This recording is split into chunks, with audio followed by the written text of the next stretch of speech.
For the intro of this episode of the Don't Do This to Your Band podcast, I want to talk about Audible. Audible is the audiobook service by Amazon, and it is how I and a lot of other people consume books, because I'm being honest with you here, I do not like to read. Head over to the show notes, click the first link, and get your first 30 days for free with whatever book you want. After that month, you will pay $9.99 and you will get to choose one book per month for free. I mean, basically for $9.99, but if you want to have more books, you get a massive discount for every other book you want to buy. Go check it out. I highly believe in it and I love it. You're asking yourself, why am I saying this? But I'm, as stated in my blog, an Amazon associate, which means that if you use a link that I provide and buy something within 24 hours, you can support me with no extra cost. Hey guys, hey girls, hey men, hey women. Thank you for listening to episode 1 with Remy, episode 2 with John Brown. This is episode 3 you're listening to right now. This is with Gabbo Dubko. I don't know how to say it properly in his Spanish mother tongue, but Gabbo is an interesting guy. He is the bass man of a band called Implore, which is grindcore, which is a very extreme music, because I know I have listeners that don't listen to metal as well. And he's a very interesting persona. He does tattoo people as well to maintain his lifestyle, and because he's a very artistic person and I respect him a lot. So I met this man on a tour I did last year with my band and his band. We were traveling in one van for I guess 10 days. And we have been internet friends before. Like, I think that's how you meet these days. Like, you meet on the internet and then you become friends, and then you meet in real life to see if you're actually into each other. So enjoy this talk and tell me what you think. Intermission.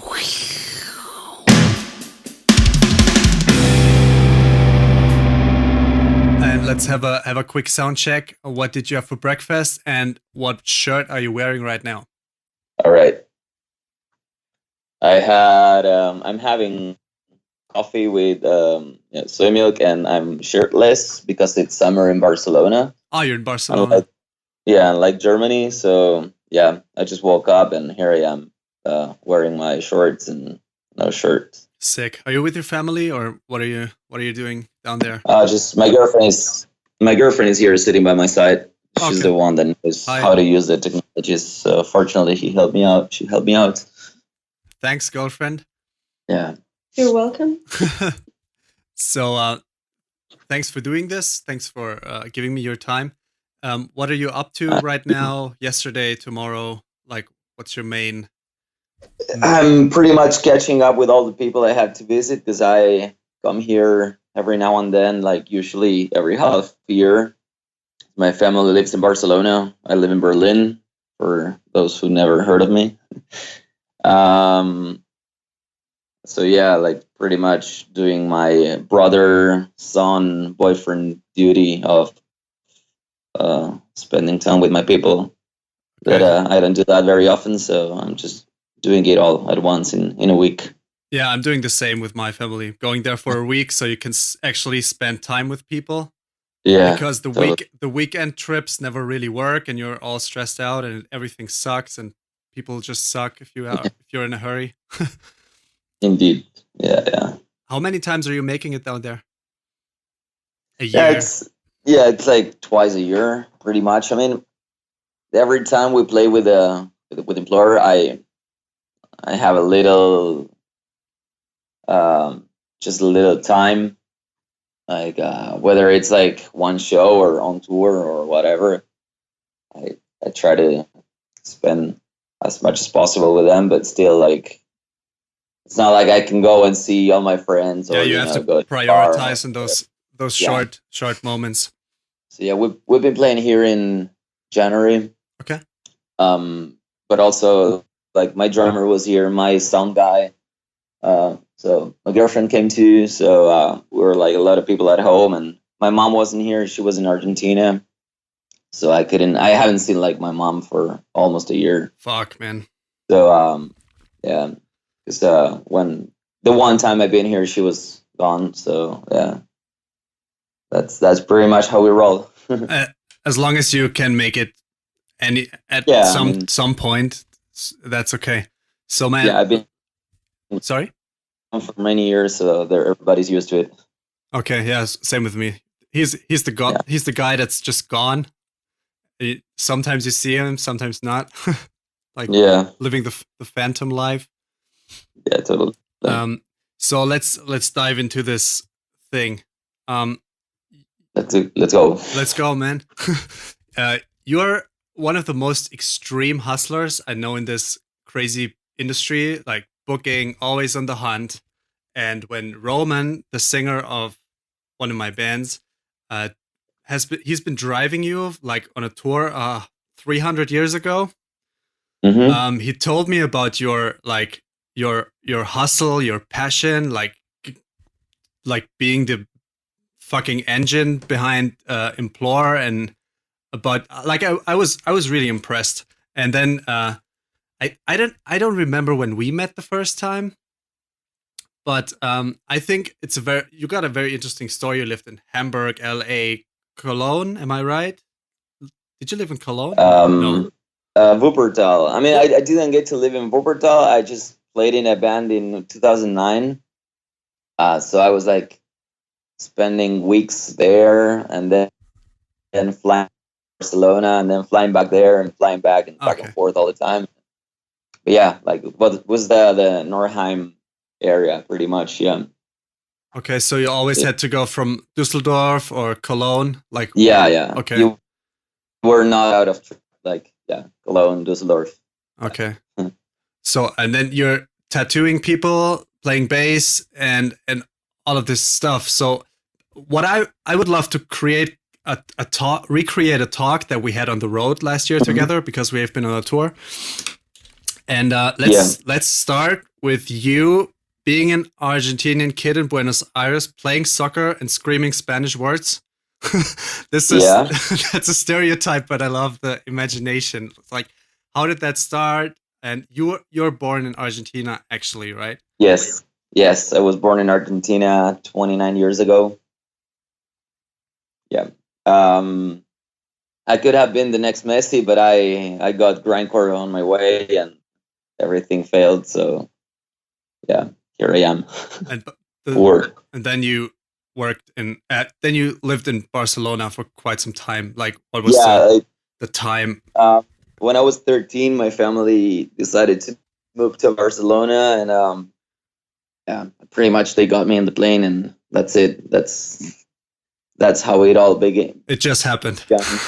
Yeah, it just happened. I mean, it was cool to me. I said, yeah, let's do it. To me, it was cool. Like, I was excited, pretty happy, because we lived in a neighborhood in the outskirts of Buenos Aires, which was all right, but not the most secure place on earth. And you realized that as a kid already, that it's not like pretty safe. Yeah, sure. I mean, okay.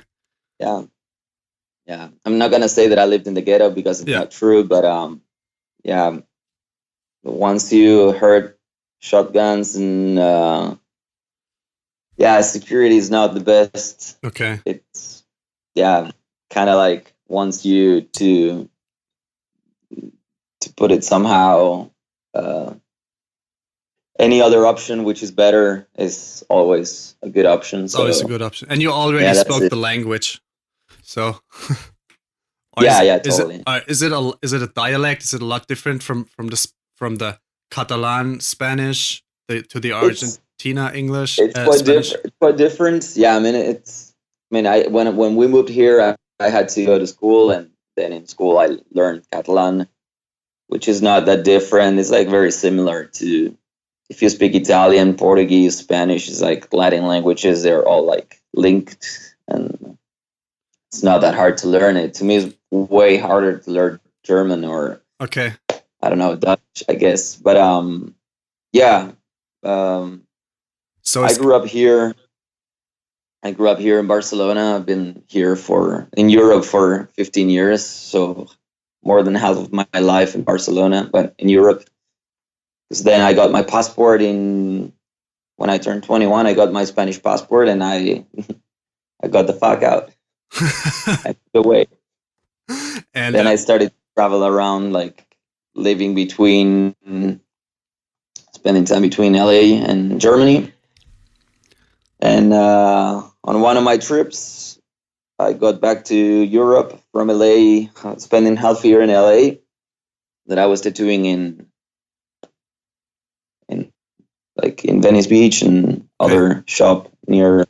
So you were basically all you did was traveling and being a guest tattooer in shops. Is that how it works? Yeah, Okay. yeah. Like the year before that, like 2011, I was tattooing in Karlsruhe in a shop, and there, and my life was quite different. I was playing in a band.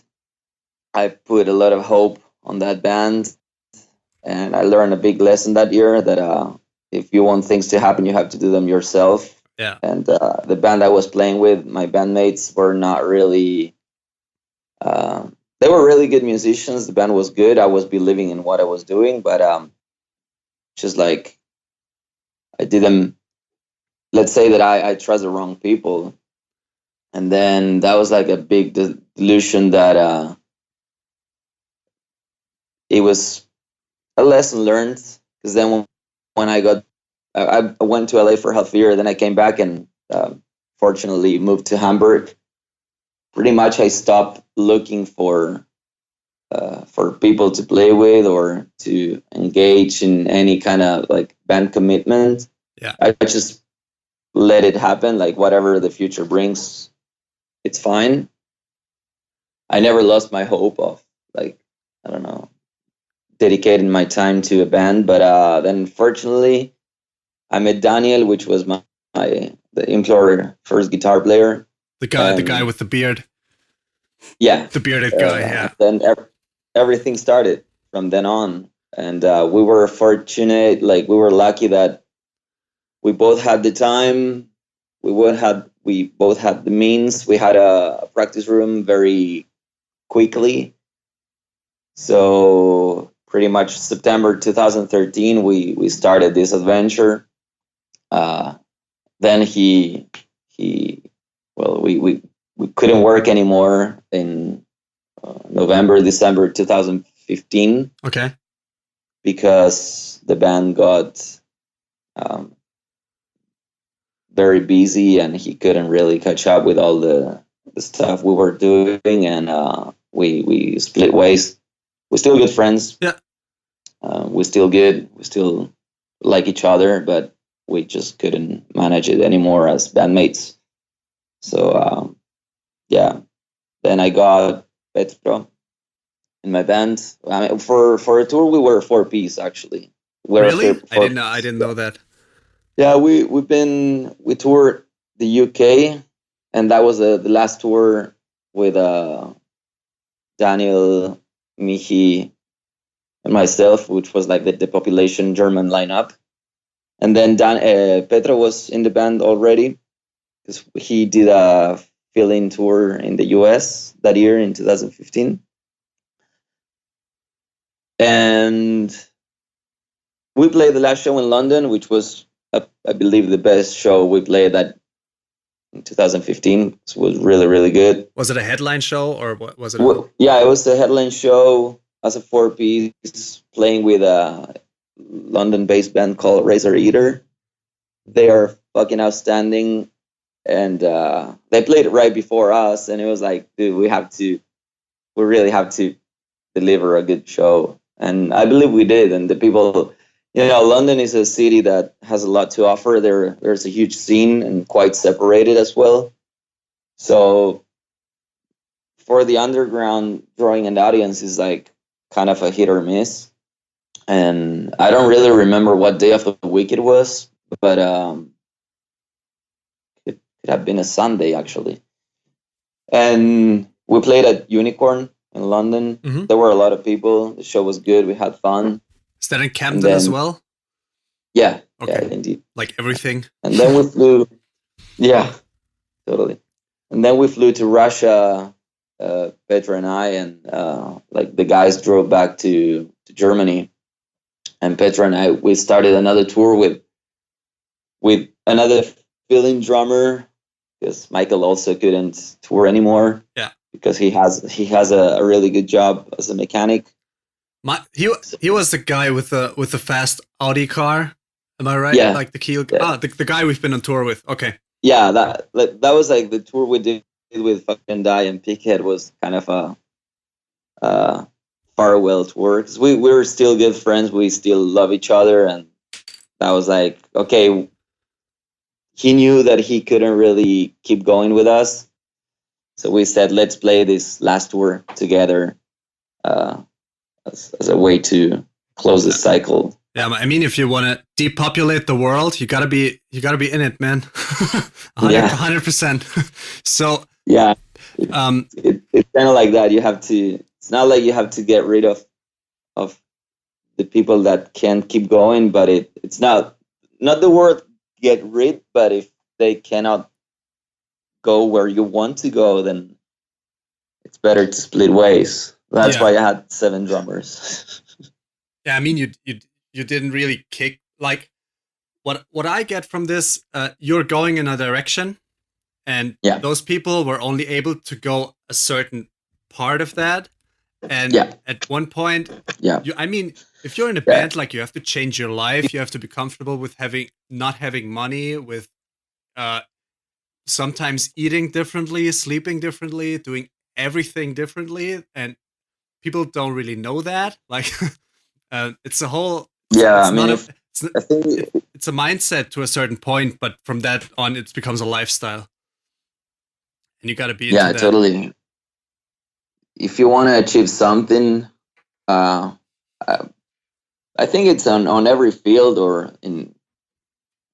on any business. If you want to be the owner of a bar that has to work out, you have to be there 24/7 working for it. You have to stop being fancy or it doesn't work. Yeah, I mean, if you are a graphic artist, painter, or whatever craft you do, you have to be doing it all the time and maybe like go out less or, see your friends less because you have to be working for it. And with the band, basically I designed my life around it. And when we toured the US in 2015, I quit my apartment in Hamburg. Then I've been wandering around a bunch of friends of mine because I couldn't really find a room. It was really hard to rent any room. And then fortunately, I met a friend of mine that had a room in Berlin, which was really cheap. And so I have a very cheap rent.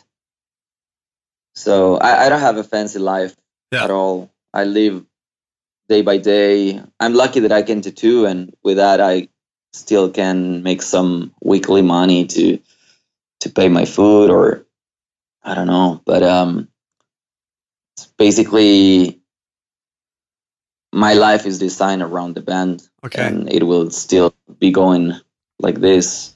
Also, the same with Petra. He has the same mindset. We understand each other very well. He works part-time in an hotel. Because he speaks like 17 languages or something? Yeah, indeed. He's like fluent on 5 languages. It's amazing. Like really, really good. And he's going to get better with German before me, so... Is that a fact, or is that going to be...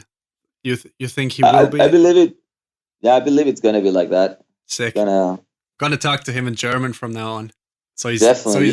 I mean, he's learning Austrian because he's all the time with Marcus, our new guitar player, the second guitar player. He's Austrian, and he's teaching him a lot of dialect words. Okay. So, if German wouldn't be hard enough, then we're learning Austrian now. Let's go Austrian. Let's make it even harder, man. Totally. Speaking of your tattooing stuff that you do, is there anything you learned from tattooing that you could use in your band life or vice versa? Yeah, totally. Hard work. Yeah. Keep going. Never stop. Never stop. Yeah. Just keep pushing. Keep pushing until you can draw properly, until you can tattoo properly, until the customers until you don't have to look for the customers and the customers come to you. Like the same with the shows. Yeah. There's a point where you stop looking for shows and the offers just like knock the door. So then you realize that you're doing something right, and you just have to keep going doing what you do. Implore is a perfect example of hard work. Like, hard work always works out in the end. Always. It will never. Hard work can't fail you.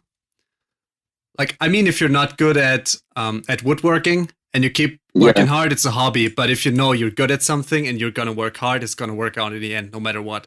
And people need to understand that nothing is gonna come magically to you. Like, nothing happened to you magically. I mean, you're on your second record deal right now. Am I right? Yep. You just signed with Central Media, and you were with Pelagic before. Mm-hmm. And they probably signed you because they know that you work hard. They see the effort. Like, they know who they are signing. Yeah. Yeah. I think there's, of course, when you're around a lot, when you go to shows, when I think networking and PR is a very important factor to make things happen. You don't have to be shy and introverted. Yeah. I mean, there are musicians that are shy and introverted, and that works perfectly fine. But because they have someone else that does the work for them. Yeah. And they have another guy in the band.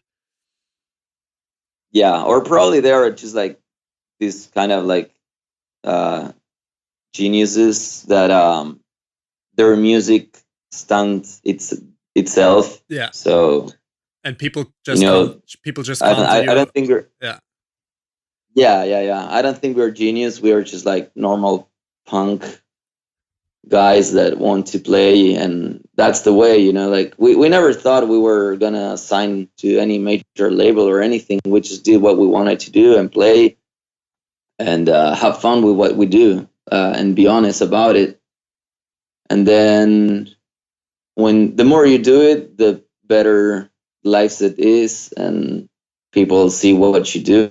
And I think it's very important that you believe in what you do, and people will believe in you.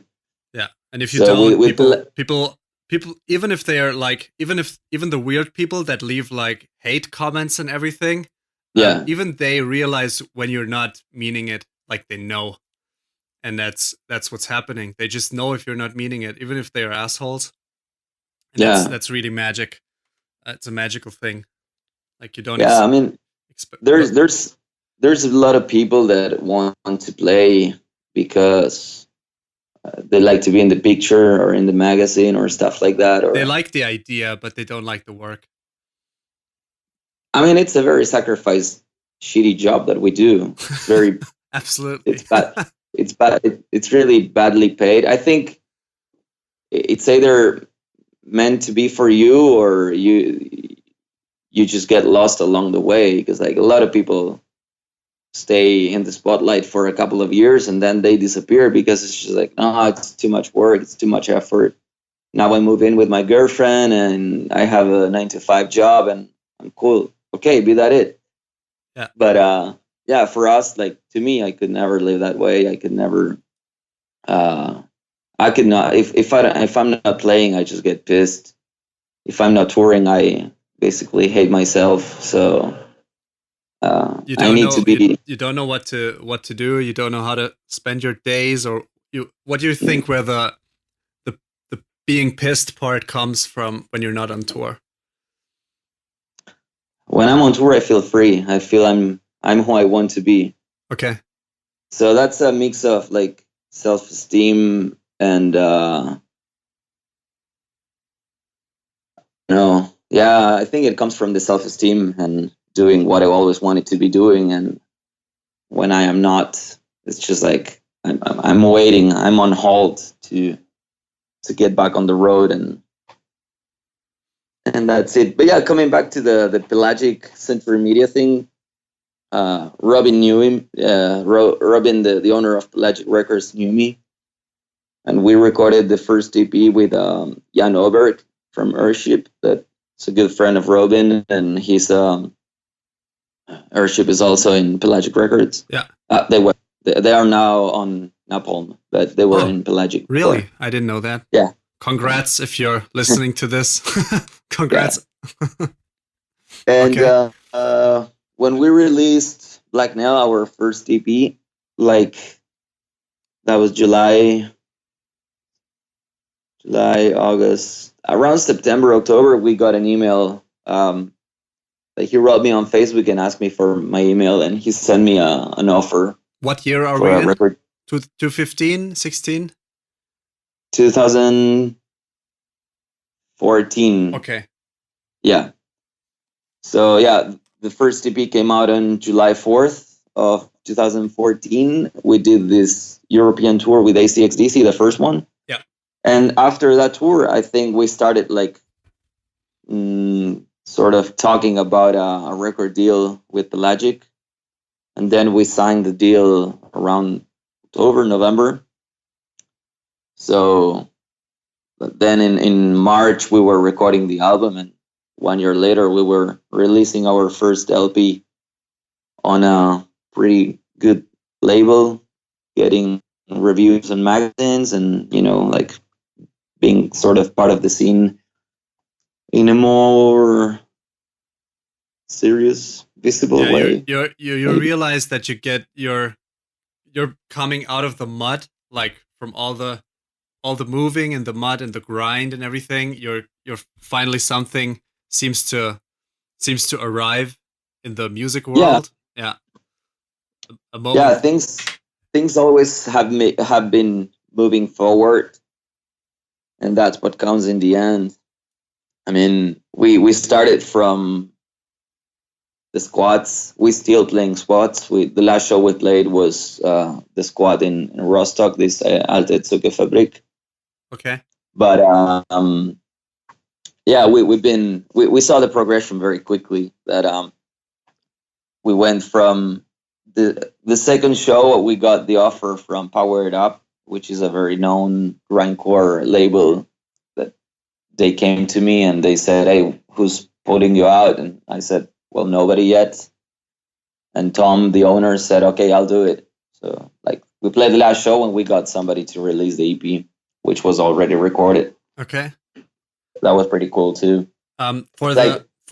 Before we go on, for the listeners that don't know what it is, can you explain in a few words what a squat is? Jesus, like a social center, Jugendzentrum. Okay. If you're from Germany, you probably know like youth center, like Jugendzentrum. Yeah, it's a youth center with a lot of interesting people. Social center is usually and normally left wing space, which you can do different activities, mostly linked to the political view and respect and defend of human rights.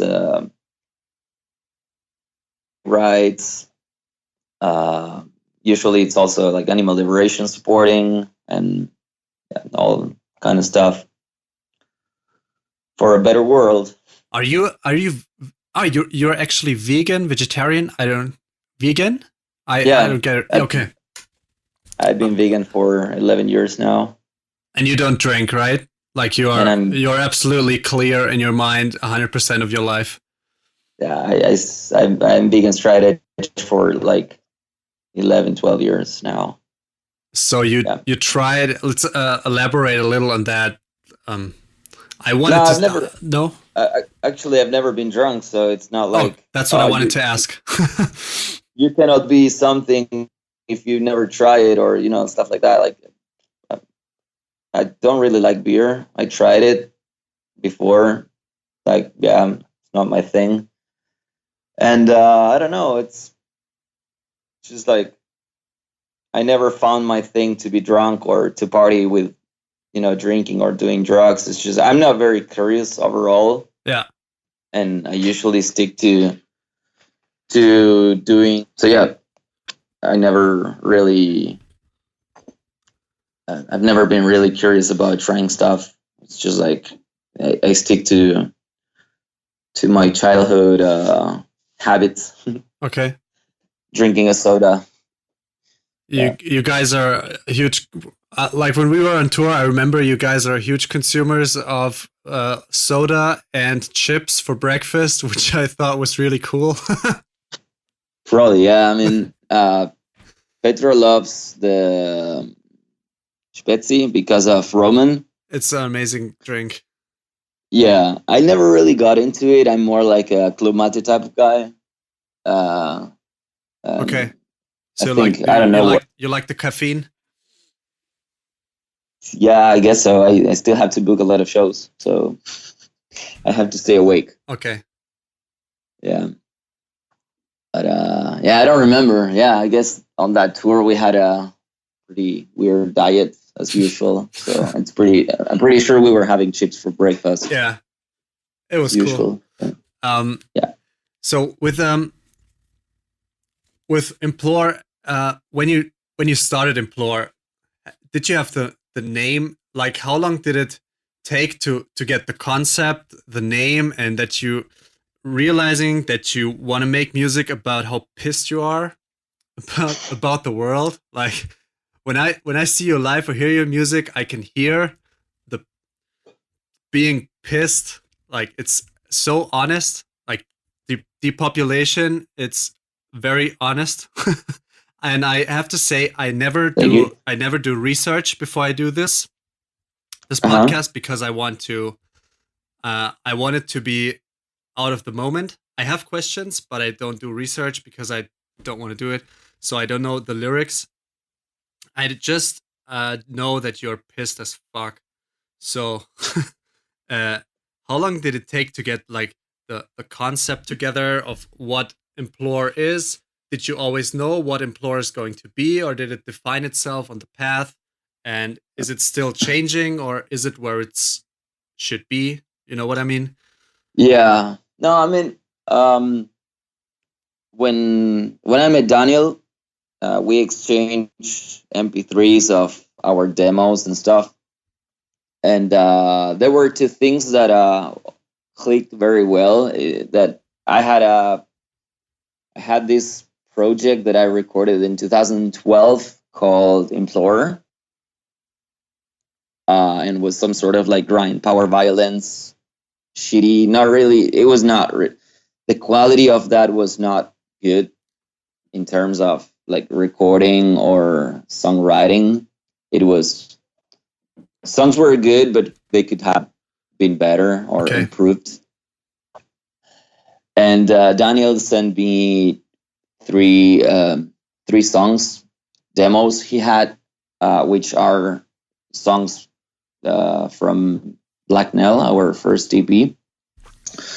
And when he sent me the MP3s, I was, to me, that was astonishing. I was like, dude, because the night before when we met at this show in Rotoflora in Hamburg, we were actually neighbors. So we kind of knew each other from the streets, from going to Lidl.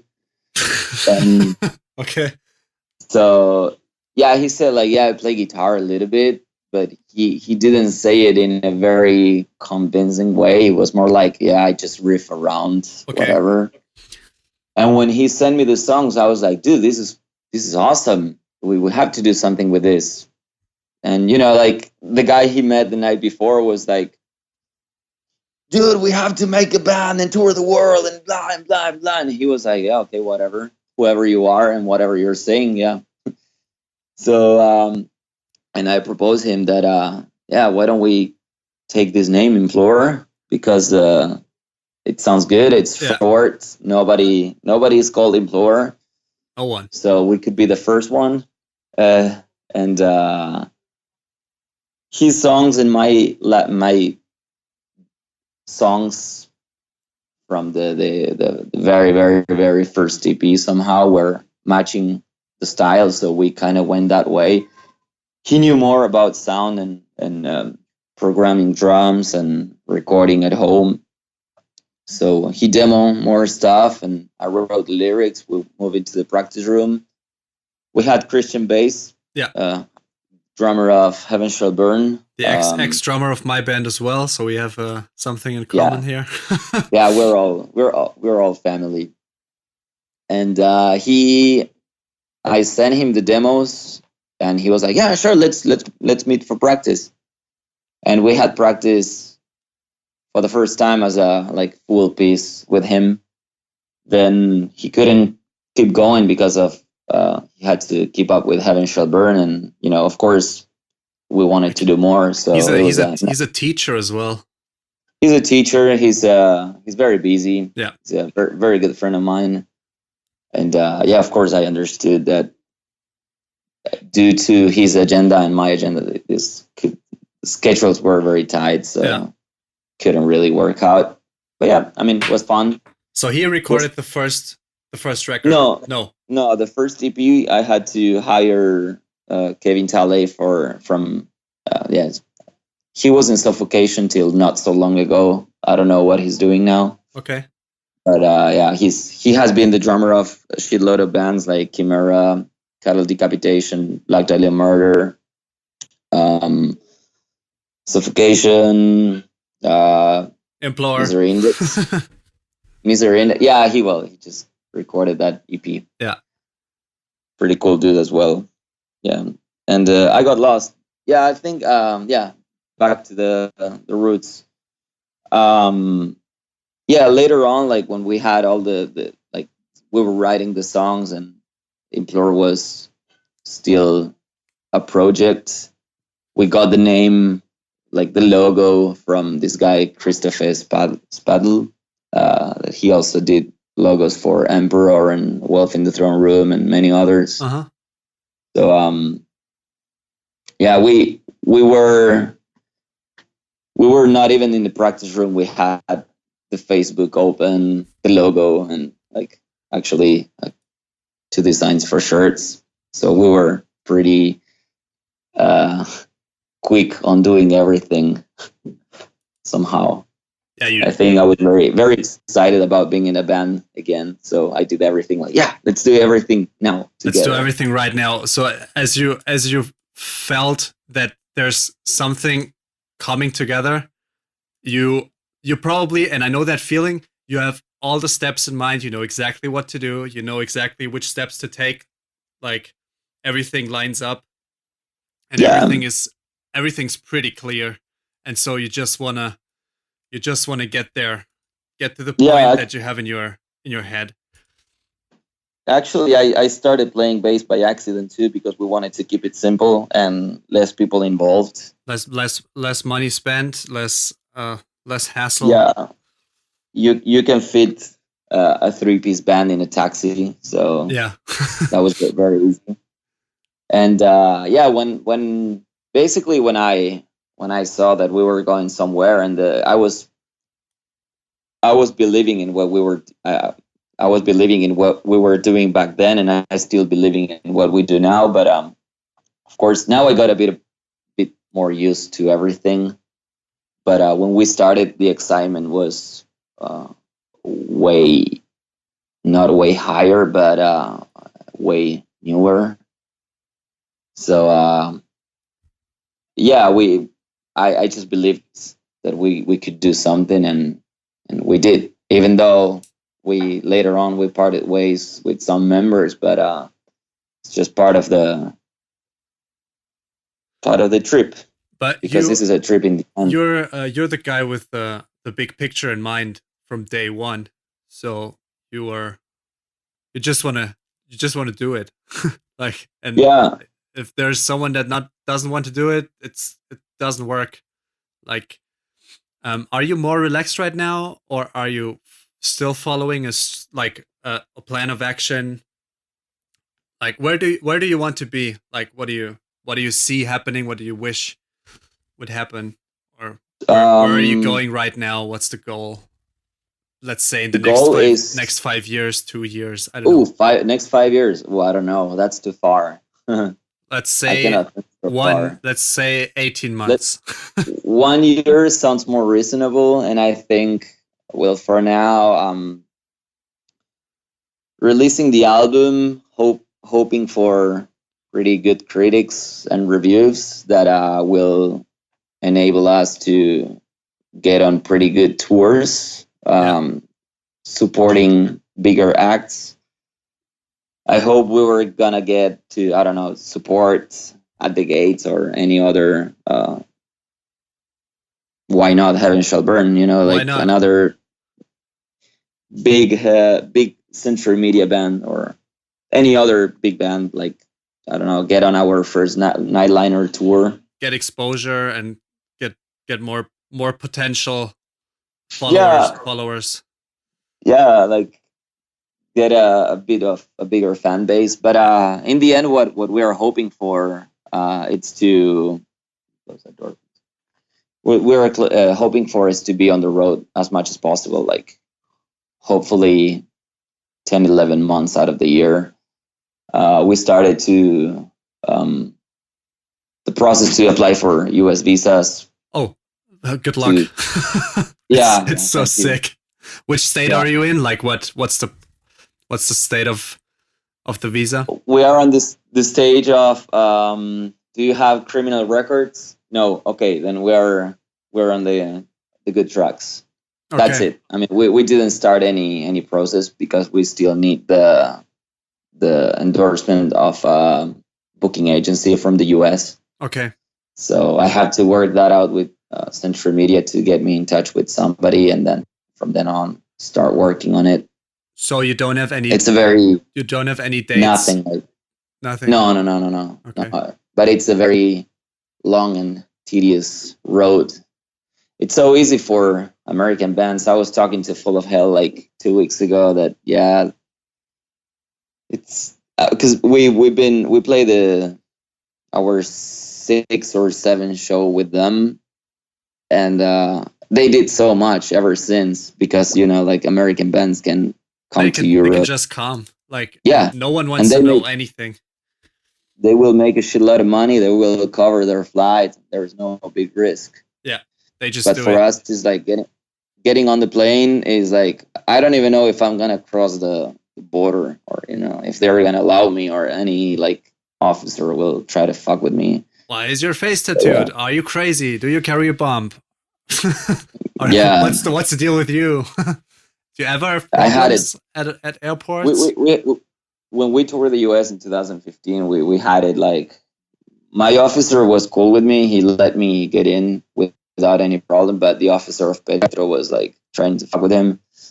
And of course we worked together, so I was not gonna let him alone. And I was like, yeah, we were traveling together. And he said, okay, then I will. Of course you are. I will send you to the second office. And like he took us to another office to check all our luggage, and he hit me in the hand with a stamp because of, I don't know, apparently I was walking too close to him. Okay. Or he was, I think he was just like trying to make me react or something, but he saw I was very chill and passive about it because I knew how they work. So I just like cooperate on everything they said, and like try to look as much as a normal random dude that comes to Seattle because he likes Nirvana or something like that. Did you wear a Nirvana shirt? No.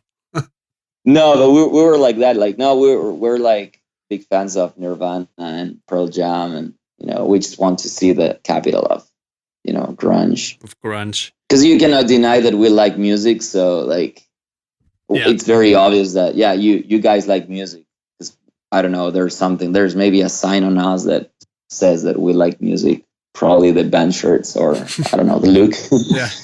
So basically, when we got in, it was like that. It was like, and the officer was like, why somebody from Barcelona is coming to Seattle? Like, why not? Why? People travel. Yeah. Just we're bullshit, however. But it worked in the end. You didn't get. Yeah, it totally worked out. But Michi, the drummer, the only one with German passport, he got without any problem. German is the most powerful passport on earth. We just need massive visas for the US. Yeah. And the rest is kind of Easy. And he also did the Bundeswehr as a mechanic. Also, he's got a special ID or something. Yeah, I think there's something on his ID that says that he was in the army. Oh, okay. I think it's a diplomat thing or some diplomat sign. I know. Could be. An old friend of mine, he has this passport where he can still go anywhere without any visa because he's a diplomat. Yeah. Like, and he could. I mean, he could fuck some stuff up with that, but I would probably go to North Korea or something. I wouldn't try it. Yeah. So yeah. When you're not on tour, like Implore is a very artistic output for you, even if you're repeating every day, like playing the same songs and like having very repetitive tasks is still an artistic output for you. And when you're not on the road, if you wouldn't have tattooing, would you go crazy because you wouldn't have any artistic thing? Like, is tattooing just a job, or is it an artistic thing for you as well? Yeah, I mean, I like painting. Okay. Even if I'm not tattooing, I'm doing watercolors, paintings, and that keeps me busy by night. But yeah, tattooing is fun. Maybe if I wouldn't be in the band, I would be way more focused on tattooing and traveling more as a tattoo artist. But yeah, the band is everything. So my time is pretty much consumed by it. But yeah, both things are very connected. Yeah. Both things are very social. Both things are fun. So I'm lucky to say that I have two fun jobs that they don't feel like a job. It's even amazing. Though with Implore I don't make personal money. Yeah. We just survive on tour with the band money, and then when the tour is over, we just try to get back on our feet with our little part-time jobs. Or so, as I said before, I can tattoo my friends even if they invite me for a pizza with as a payment, or they give me money to cover the supplies, or even if I tattoo for the actual price of the tattoo, which I don't really like to charge my friends for my tattoos. I do it for passion. Of course, I have to live and make money, but yeah. But you work in a like commercial shop as well, right? Yeah, where you get like. I work in a shop in Berlin, which is very well located. It's called Black Cat Tattoo. It's in Friedrichshain. There's a pretty good flow of customers and a lot of tourism too. But Berlin is kind of a up and down and a lot of a hit or miss kind of thing, because if you're a well-known tattoo artist, there's a lot of work. I mean, you have a lot of work because people know you. I'm not a known artist. Okay. And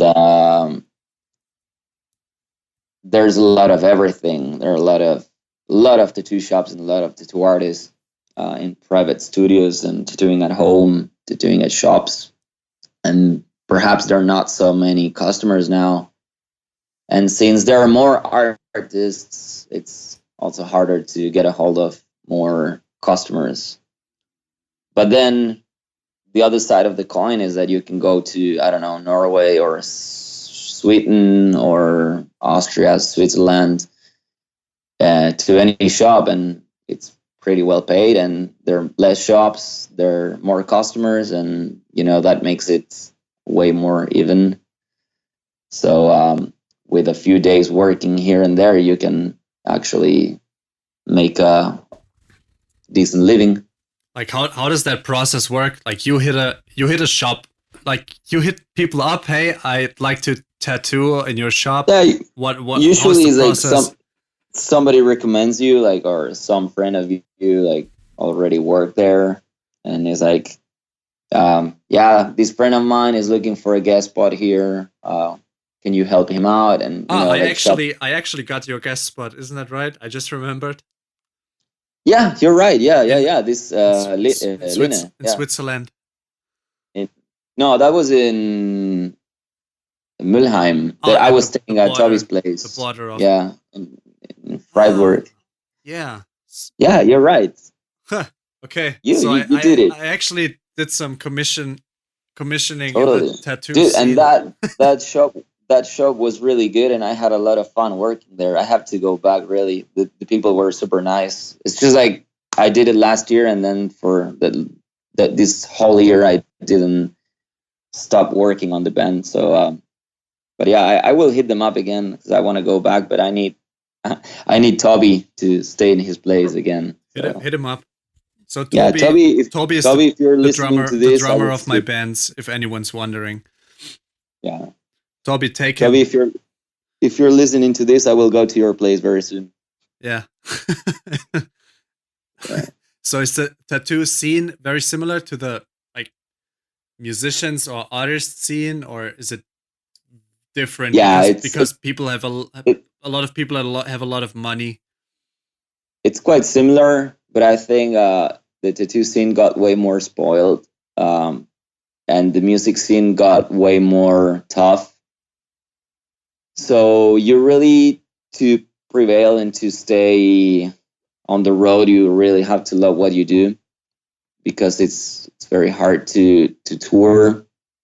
Usually, I'm talking about touring in a van, sitting for 8 hours, smelling each other's farts, and being in a very, very small area the whole day, and playing small stages and spending all day together. That's the kind of tour I'm talking about, which is kind of tough. Of course, there's the nightliner life and the big venues, and your own VIP dressing room with a very good and tasty catering, but that's not our case. So that's another reality which is also existing out there for those who don't know it. But normally the kind of tours we play are sitting in a Sprinter for many hours, getting to a small venue, load in ourselves, sound check ourselves, and do everything ourselves, and then probably sleep at a private place or the floor of a squat or a hostel somewhere. And that kind of touring is tough. It's not for everybody. A lot of people. It's why most people stop, man. They just don't enjoy it. Yeah. Let's say that there's this. I think it was this website Metal Sucks that made a graphic of how cool it is to tour when you're early 20s and how not cool it is when you're 30. That's amazing. I have to check that out. Yeah. It compares to your high school schoolmates that when you're 20, early 20s, you're releasing your second, third album. You have some fan base. You play major festivals. Everybody sees how cool your life is, and they have a shitty job, but then they get promoted. They can afford a house. They can stand on their own, and then you're 30. Nobody cares about your band anymore, and you're basically a joke. And yeah, that's the graphic from Metal Sucks. Yeah, I'm gonna put that in the show notes. I'm gonna look. I find it accurate, sad, and real. It's just how it is. So but most people hate their lives. Like they get out of school, they go in a weird job, and then they get paid good money after 3 years, and then they tell themselves that it's awesome, but deep down they know that it's actually not awesome. And I'd rather have less money, but enjoy what I'm doing. Totally, yeah. And it's just self-awareness. Be I real. would rather be broke than I'd rather be broke than to be in a 9-to-5 job that I don't like. I mean, I could have a 9-to-5 job that would be a record label or anything like that. Let's put it like a desk job, which I can't stand too much, be sitting on the desk. But I could work with something that is related to the music business anyway. But you're still working for someone else. and Yeah, you're yeah, you spend 8 hours of your day on someone else's terms, yeah. which is Somehow, the horrible part of it. yeah. Even if the I've been lucky. Like this year, when we started when we started working on the new album, we spent a month and a half in Linz writing it. Then we went to record drums in Milan. Then we went to record all the other stuff in Berlin. Then we got on tour for a month, and then it was like 1st of June, and we realized that for half a year we didn't do anything else and band related stuff. how did you keep So it yourself was, alive? Like, are you smart in saving or?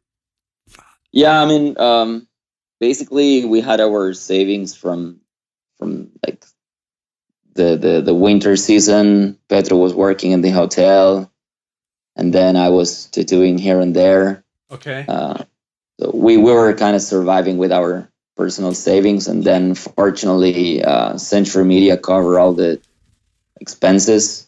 Okay. So basically, we just had to pay our food, and it's not even the gas, because we pay the gas on the roads with the label money. So that's very helpful to be in a big major label that Gives you they support. give you all the tools. Yeah, of course. When somebody comes to you and says, "Hey, I support and I believe what you're doing. Here's a money, so you can do cool deliver shit. You can good actually album." Yeah, do good shit. yeah. So fortunately, there were not many comments about Implore selling out, but I read some, and yeah, I mean, it's nothing I really care, because you can be the most true band in the world and be in a major label, and that's totally fine. I mean, Absolutely, man. It's support, I financial think support, and it's everything. less true. It's less true to be in a shitty job and then play less, because you have that shitty job in order to maintain your band alive. Then be complaining all the time.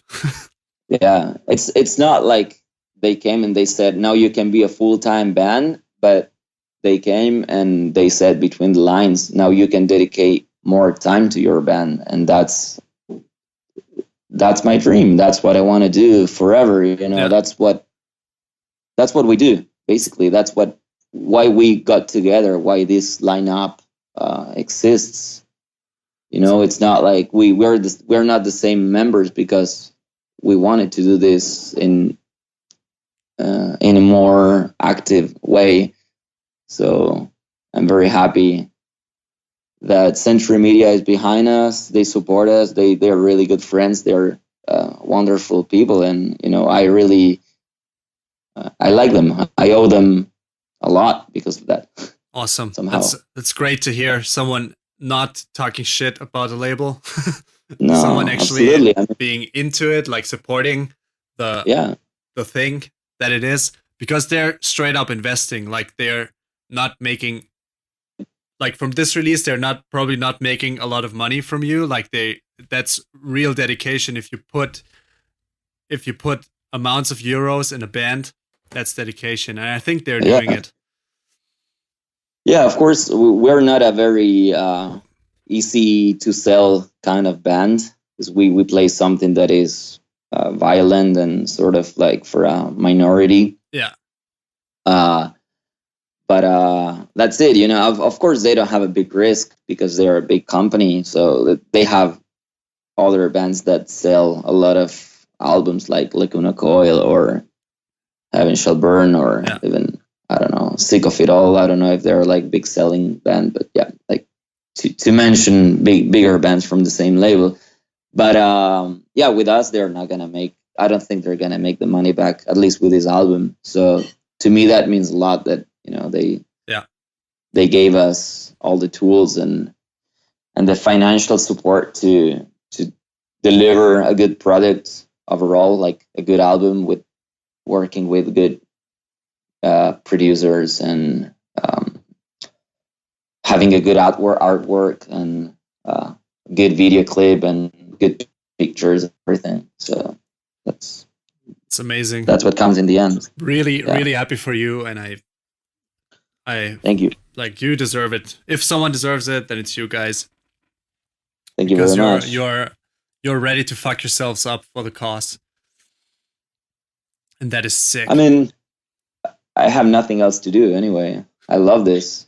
Yeah, and that's the point as well. You love it, but yeah, you love it, and that's great. And I think I realized that, but I have insights as well. So I know you personally, and we've been on the road. But everyone, give those people money. They deserve it. Give them a lot of money. I could put your PayPal in the show notes. So let's go to the kind of rapid fire questions. Right on. Tell me. So you have been waiting for this question. What would you tell your 10-year younger self? Be patient. Same be patient. Yeah, I think be patient and do it yourself. But you don't know that you have to do it yourself until you have the experience of playing with different people. And of course, when you join somebody else's band, you have to stick to their plan and not your plan. And that's what happened to me with this band I had in Wuppertal, that the guys, they didn't really want to tour and play often. They didn't want to play many shows a year. So, of course, I was putting a lot of effort in something that was not, we were not going the same way. Even though usually when you join a band, everything is beautiful and everything is like, we want to do the same, we want to tour and we want to do this, but then you realize on the way that, I can't play this show because it's my grandma's birthday. It's like, no, dude, all cool, but we have to play the show. It's not that I don't care about your grandma, but, the show, the band, the band. So that's what happens in the end, that a lot of people don't realize that in order to get things going, you have to sacrifice like personal commitments and a lot of people around. I'm not sure if I've been to any to any birthday of my girlfriend. Did I? No. Yeah, I spent 2 birthdays with my girlfriend, but we never been together the day of the birthday because I was on tour or recording the album or something. So yeah. Coming back to the question, patience, to be patient and to learn how to deal with the people, to learn to understand the people around you too. Yeah. The people that work with you in the band. Because of course, being a tyrant doesn't work, because you don't want to be a dictator, but you have to be a solid leader. Someone has to know where it's going, and this can be executed in a very humble manner as well. So yeah, it just works. Okay. Yeah, I mean. Yeah. Yeah.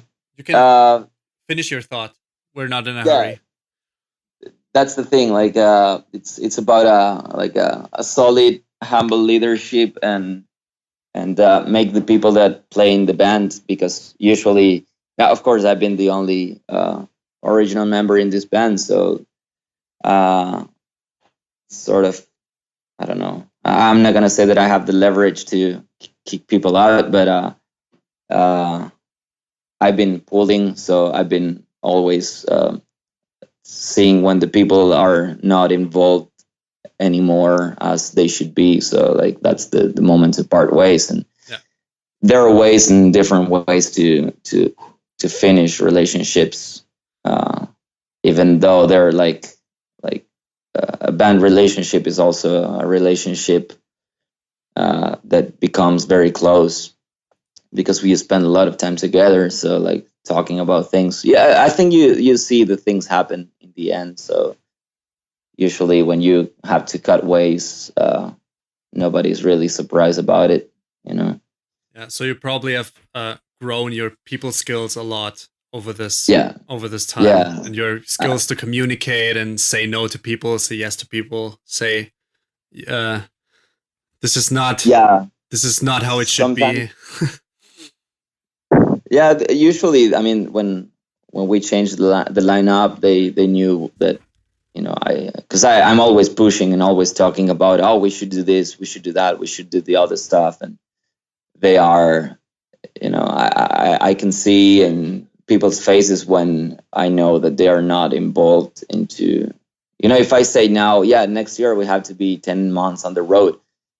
If somebody of the band started to hesitate, then I will be like, well, are you sure you want to stay here? Yeah. And like it's not then it's not like you're not looking for a second. There's when you start to. Yeah, you're not looking for a second opinion. Tell me. You're not looking for a second opinion. You're telling, I mean, what's going on. I ask, of course, I ask for a second opinion, and we all have to be on the same on the same boat to do things, and more than ever that I believe we are all in the same, on board to the same goal. That's why we got this lineup. But of course, when I present a project or a tour or any idea, I ask, what do they think and what do they want, and you know, that we usually all agree that, yeah, this has to be done, or this, or you know. But if somebody would disagree, then I'll be like, why there's a disagreement when you know that this band is aiming to tour more and more. So yeah, everybody knows at this point what we're doing and what's their role in the band. So it's a bit easier than the early days. Okay, so what makes you angry or disappointed about other bands, people, artists coming up? It can be from the music, it can be from tattooing, whatever comes to mind. What makes you angry and maybe cringe or something? I mean, I think each artist could have their own way to sell their product, because one or not is a product in the end. But I believe when something is not done born out of honesty and just like hopping on the bandwagon of trends, I will do this because it makes me cool, or it makes me famous, or I will have more followers on Instagram, or you know, all that kind of, like, to me, it's like childish bullshit that it doesn't take you anywhere, and is like, it's not reality. So you can have 30,000 followers on Instagram, but at the end of the day, you're not doing shit. So I think the same happened with bands. There are a lot of bands that, you know, I will put the example that comes to my mind really quick, that I've seen a lot of metalcore bands moving into the next trend. And then I've seen the members of the band moving into, you know, I don't know, like trap or R&B, or, you know, doing different pop stuff. And it's like, I don't know, how can you go from, in the end, I mean, I love a shitload of different, I like 16, these two girls from Berlin that they do trap and rap, and like, we really, Implore enjoys their music, and I think it's pretty cool. But yeah, coming back to, you know, you play in a band, and then they become these guys that were super metal, they become super trap, gangster, or I don't know. And like, why do you suddenly dress like a hip hop artist or something? I don't. Yeah, like, I don't get these changes as well. I have nothing against trap or rap or any other major mainstream type of genre, but it's just like the lack of honesty on the way they do it. Because you can make a different music. You can play in a grindcore band. You can play cello in an orchestra. If you're musically trained, you can play, you can meet with your school friends and play cover songs or pop or whatever, just like for the fun of it. But when you do like in this way of like exposure, like, hey, look at me, here I am, this is the new me, and now I'm the coolest trap artist in town. It's like, no, dude, you're fake. I hope in 10 years you watch these video clips and you realize how pathetic you were. But yeah, that's my opinion, and I'm very orthodox on all what I do. So I think when you do I'm not saying that Implore will remain a grindcore band forever, and maybe we evolve and we do something different, but not. It could be A to B, but not A to X. You know, like there's a whole like dictionary in between. Yeah, you know what I'm saying. I get it. What would you say you did wrong in the past? Oh, many things. One example? I think I've been very maybe innocent, and I thought people would change. And a lot of bands I played, I hoped my effort and my dedication was gonna help them, change and become more dedicated and more excited about make things happen. But in the end, I found myself just like talking to a wall and being alone. That's why I said be patient and do it yourself. So if you believe in something you want to do, you probably have to start from the scratch and find the people with the same mindset to achieve those goals. Yeah. Because when you hope for people to change, and when you hope for personalities and habits, and people don't change their habits for somebody else. So and you can't expect them to. It's always you versus you. You are the only judge of you can be the only judge of what you're doing. Yeah. So what I did wrong was pretty much just like hoping for too long and not taking the situation. And sometimes I think, what if I would have like started Implore way before? But I just think also that things happen for a reason, and I really needed to learn those lessons in order to get where I am now. And I'm really, if I tell my younger me, like 18, 19-year-old me, hey, you're going to be in Central Media touring the world and playing in a band that basically you play with your friends, because Pedro is one of my best friends too. So I'm really happy that I have him on board. You knew him before the band, right? Before he came in. I knew him before from the Barcelona scene. Also, Arnau, it's the drummer we had for about a year. He's also one of my oldest schoolmates from Barcelona. So nice. It's like when we got the offer from Central Media, we were that lineup with Arnau playing drums, and then he said he wanted to get a job and continue with his normal life, because he knew that we were gonna push harder and harder in the forthcoming months, years. And he said, yeah, I cannot keep up, so I will just move. But be patient. What I would tell my younger self, and also take things. If you want to do something, do it. Just do it, and don't wait for anyone. That's indeed. I think that's a big life lesson from your early 20s. That's what it is for me. If you want to do something, do it yourself. Just do it and don't wait for anything to happen, because it's not gonna happen until you do it. Yeah, because my regret is that I started touring very late. I started touring when I was like 25, 26, and I know a lot of friends of mine, they started touring like being 18, 19 or 20. So pretty much my 2025, I've been just like wandering around Germany and LA and Barcelona and Argentina.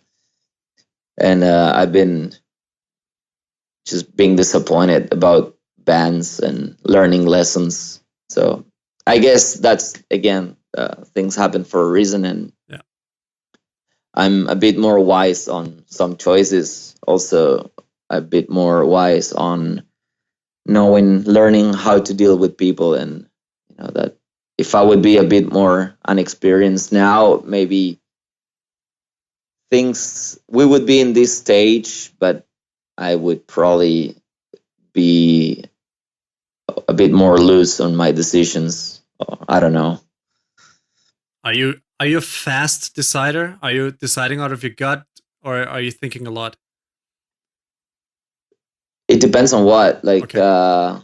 some things just, it's like, yeah, sure, let's do it. And other things, usually, when I doubt about something, I usually ask Petro and the guys. Okay. I ask for their opinion. Usually, that's when we get an offer about something, I usually ask before. If it's my own idea, I just like try to push it as much as possible and defend it and convince everybody around that that idea is good. But like, yeah, actually, like, we're very simple people. Like, when we get a tour offer that we like, or we rarely say no. So it's usually like, Okay. You're yeah, waiting. You're waiting for it anyways. So. Yeah. So when something comes along, which is like, yeah, let's do it. There's not much hesitation too, because Okay. like we like to be on the road.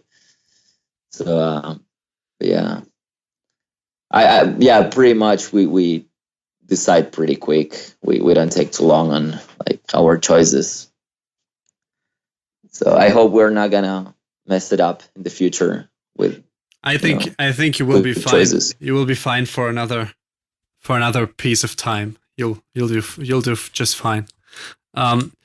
What do you like about living in Germany? What do you miss about living in Spain or LA? Like, I mean, what I miss, I think if Berlin would be more sunny and less rainy, would be the best city in the world. It is the best city in the world to me. I love Berlin. But yeah, sometimes, like, the last week has been raining way too much. And when I think it's June, July, and it's raining, and it's meant to be summer and to enjoy being in the park and being outside and go to the Späti and buy a drink and hang out and see the people, and then you're like at home watching all the rain out of the window. It's like kind of frustrating and sad. But fortunately, in this time and age, we live in the low budget flights, internet. So it's pretty easy to buy a flight and go somewhere else. So what I miss, yeah, the sun. I miss the sun, but sun never gave me anything more than sunburned. So I prefer to be in Berlin doing what I'm doing. okay. Even though it rains a lot, or it's just like bad weather, but I don't care. I love Berlin. I like to live there. I always ask myself, and I tell my friends, like, if there's life after Berlin, because I don't know where I would move. Because I've been around Europe and I know pretty much every major city, and Berlin wins. So yeah, I wouldn't know if I have to leave Berlin where to go. I love Hamburg. You can just stay in Berlin. No one wants you to leave. No, but I don't know. Like, the housing situation is getting a bit more complicated. Okay. And I know that this gentrification, especially like Friedrichshain, is growing very, very, very much. There are a lot of new building complex sort of office and houses and stuff. Like, it's gonna get way more expensive in the next years. And I'm in Berlin like let's say 3 times a year, and it's always different. Like, things change so fast in that city. Yeah. It's fascinating. Like, it's so rapid. Totally. And it's so weird to me. Like Cologne changes as well, but Berlin is a whole different level. Yeah, yeah. But the good thing of Berlin is that it's a very good like strategical place for PR, for bands, for meeting people A lot and of people artists. there. Besides, as I said before, and I think Remy Gallego from The Algorithm, Yeah, he's also living in Berlin. yeah, and wedding, I think. Yeah, like we're all people from all over Europe or all over the world, and you don't feel out of place. That sometimes if you are in a like smaller city, my girl lives in Munich, so I go to Munich very often, Mm-hmm. and it's kind of hard. I wouldn't see myself living there because it's just like sort of conservative and very very local. I get the same. It's very local. Yeah, yeah, and in Berlin you can just be yourself, and it doesn't matter if you are super known artist or musician or you're just like basking in the corner for a couple of coins. Nobody will look at you like you're I mean, you could like walk around in a Superman suit and talk fantasy language, and it would be like, okay, man, that's what he likes. So, and that's okay. It's okay in Berlin to do that. That's what I find fascinating from Berlin, that you can just be yourself. You can be what you want to be, and you can be it. 24 hours, 7 days a week. Yeah, totally. And there are not so many places like this. Yeah, I agree on that. So I love Berlin. Yeah, I like it on sometimes. I can be there for 2 to 3 days, but then I'm done. It's too much. It's too much for me. Small doses. Yeah.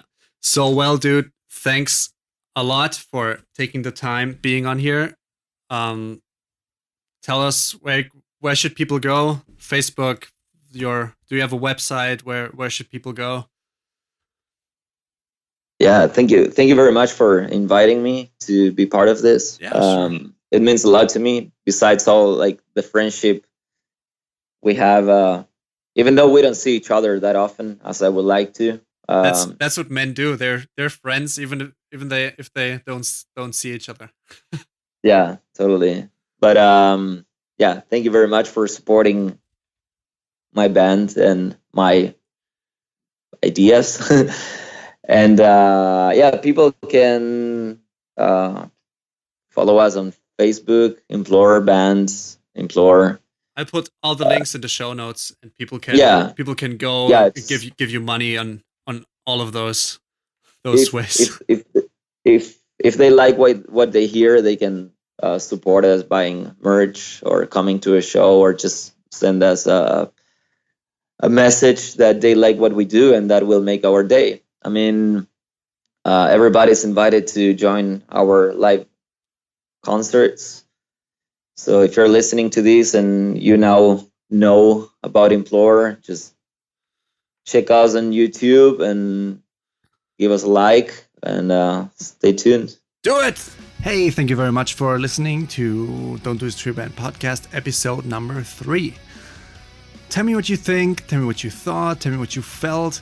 Give me a 1-star if you liked it, give me a 5-star if you loved it, because 1 star is better than no star. And other than that, I don't have anything to say, but see you next time. Thank you.